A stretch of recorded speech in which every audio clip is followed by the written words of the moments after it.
Up and over the canyon walls at 230,000 volts. The towers that support and direct the wires are leaning into the canyon.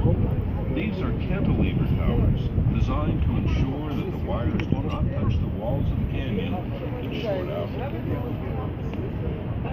Now we'll dig through midway of the canyon wall, and you will see a rectangular concrete building with 6 poles. This is the valve house. There are 2, one on each side of the canyon. Each building contains 2 90-inch jet flow gates. These gates allow us to run water around the turbines if necessary.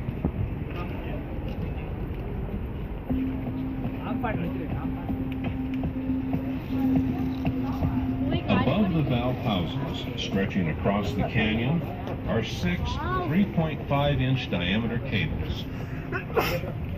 If you follow the cables to the right, you will see the lifting mechanism of the crane that is supported by the cables. Looking at these canyon walls, one can marvel at the tenacity, courage, and skill of the fearless men that prepare themselves and numerous undertakings in the Hoover Dam project.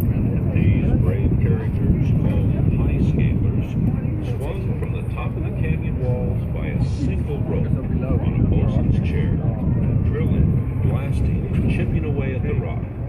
They work the walls to their solid foundation to prevent the natural rock from falling on the workers below.